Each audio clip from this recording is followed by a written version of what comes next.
Muhammad ibn Jarir Abu Ja'far al-Tabari. C'est l'un des grands savants de l'islam. Il est né, ou bien il est mort environ l'année 310. Il est né environ l'année 310. L'imam Abu Ja'far al-Tabari. Si on veut résumer son importance, on se dirige à la parole de l'imam Ibn Khuzayma, celui qui a l'authentique. Lorsque Ibn Khuzayma a croisé Abu Ahmad al-Razi, il lui a dit: qu'est-ce que tu as appris de Muhammad ibn Jarir al-Tabari? Et là, Abu Ahmad al-Razi lui a dit: malheureusement, il était encerclé par certaines personnes, plus tard je donne leur nom, et il est mort dans cet état. Il lui a dit, Muhammad, ou bien Ibn Khuzayma lui a dit: si j'étais à ta place, je préfère apprendre uniquement auprès de Ibn Jarir al-Tabari au lieu d'aller voir tous les savants de l'islam. C'est-à-dire Ibn Jarir al-Tabari en lui-même, c'était le savant de l'islam. Et l'imam Ibn Khuzayma disait: il ne se trouve pas sous le ciel quelqu'un qui a aussi les compétences que celles de l'imam Muhammad ibn Jarir al-Tabari.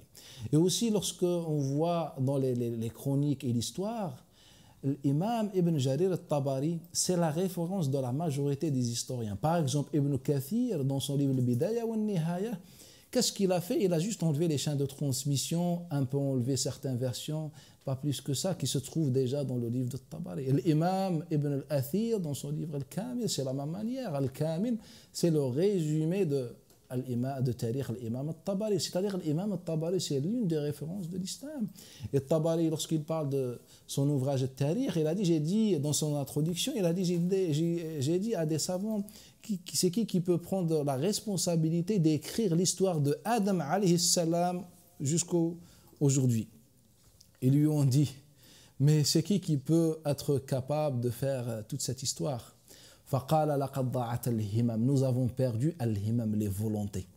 Et là, il a commencé d'écrire, il a fini, il a écrit en 3000 pages, ou bien en 3000 feuilles, comme il dit dans son introduction.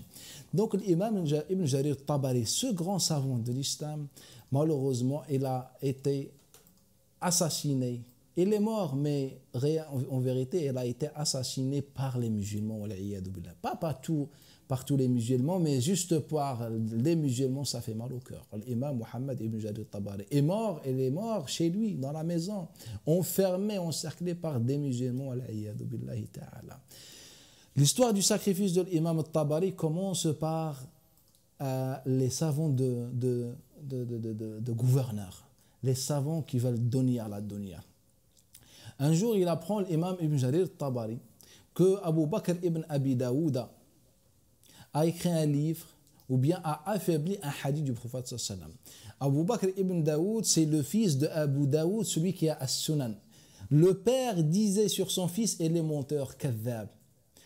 L'imam Abu Daoud, celui qui a as-Sunan, il disait sur son fils: il est kadhab. On peut prendre n'importe quelle biographie de Abu Bakr ibn Abi Daoud. Lorsque l'imam ibn Jarir al-Tabari apprend que Ibn Abi Daoud a affaibli un hadith, il a écrit un livre de 2 tomes en rapportant les chaînes de transmission de ce hadith. Et ceci nous montre que le hadith le plus rapporté, c'est-à-dire le hadith qui a le plus de chaînes de transmission en islam, c'est ce hadith. La cause qui pousse l'imam al-Tabari d'écrire un livre aussi immense sur un seul hadith, en vérité, elle est plus importante que la chaîne de transmission et les chaînes de transmission. La cause, c'est vraiment concerne la voix de l'Ummah. Car dans cette époque, on était sous la gouvernance de Bani al-Abbas, et où les descendants du prophète sallallahu alayhi wa sallam, et cette voix a été rejetée par la gouvernance. Et ce hadith, il parle de Ali ibn Abi Talib, le prophète sallallahu alayhi wa sallam, il dit: Allahumma wali man wala wa adi man ada. Oh Allah, prends allié celui qui prend Ali comme allié et prend ennemi celui qui prend Ali comme ennemi. Ça, c'est hadith dont ma connaissance modeste est rapportée par plus de 120 compagnons. Et d'après chaque compagnon, on a plusieurs chaînes de transmission. Et c'est juste de dire que l'imam Ibn Jarir al-Tabari a créé un livre de 2 volumes sur le hadith en rapportant les chaînes de transmission de ce hadith nous donne l'importance de ce hadith et que le prophète sallam savait que les gens vont être avec les injustes, mais pas avec les descendants du prophète sallam. Les descendants du prophète sallam, ce sont eux qui ont fondé l'esprit de la révolution en islam, contrairement aux savants des gouverneurs. C'est pour ça les savants des 4 écoles, l'imam Abu Hanifa, il était avec les descendants du prophète sallam et contre le régime de Bani Umayya ibn al-Abbas. Malik ibn Anas a été fouetté à cause de ça, car il était avec les descendants du prophète contre les injustes de Bani al-Abbas. L'imam Shafi'i a été accusé d'être chiite car il était avec les descendants du prophète sallallahu alayhi wa sallam. Ala kulli hal.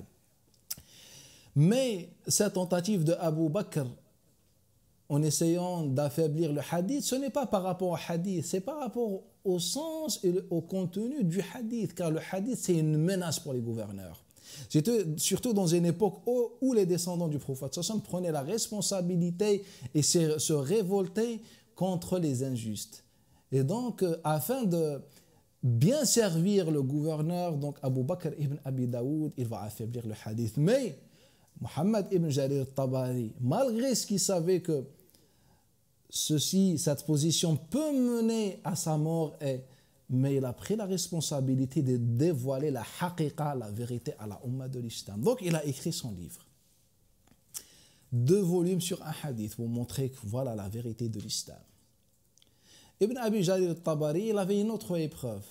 C'était par rapport aux Hanbalites, généralement.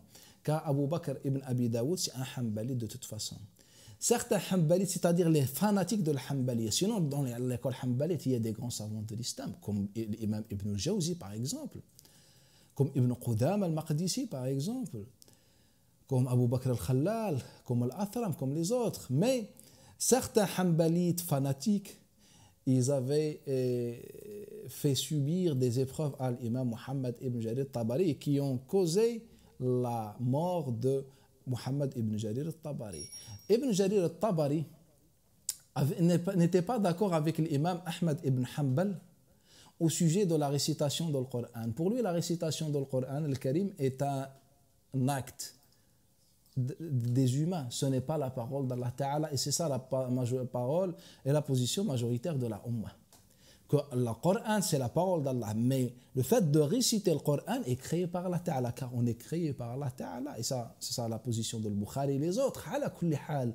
Donc Ibn Jarir al-Tabari n'était pas d'accord avec Ahmad ibn Hanbal sur ce sujet. Ce n'est pas un sujet fondamental, c'est un sujet de détail dans la croyance musulmane où la divergence est autorisée. Donc, il a donné son avis, sa conviction. Et cette position et cette conviction a augmenté et a rajouté sur le feu qui était déjà allumé par rapport à Abu Bakr ibn Abi Daoud. Et de plus, l'imam Muhammad ibn Jarir al-Tabari, là, il rajoute une chose où les fanatiques hanbalites ne vont jamais accepter. Il a écrit un livre qui s'appelle Al-Ikhtilaf, Ikhtilaf al-Ulama, la divergence des savants. Ikhtilaf al-Ulama. Et dans ce livre, il cite pratiquement tous les avis des savants de l'islam, sans qu'il cite l'avis de l'imam Ahmad ibn Hanbal. Et lorsque les Hanbalites ont consulté Muhammad ibn Jarir al-Tabari sur ce comportement, il leur a dit que pour moi, Ahmad ibn Hanbal, c'est l'un des grands savants de l'islam dans le hadith, mais dans le fiqh, il n'a pas une position, bien une école juridique. C'est pour ça que je ne l'ai pas cité.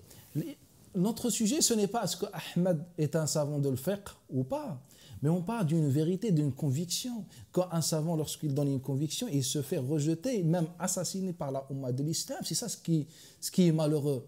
Donc il leur a dit, pour moi, il est un savant de hadith, pas plus. Et Imam Muhammad ibn Jarir al-Tabari, il est dans la bonne position pour qu'il donne un avis. Muhammad ibn Jarir al-Tabari, ce n'est pas n'importe qui.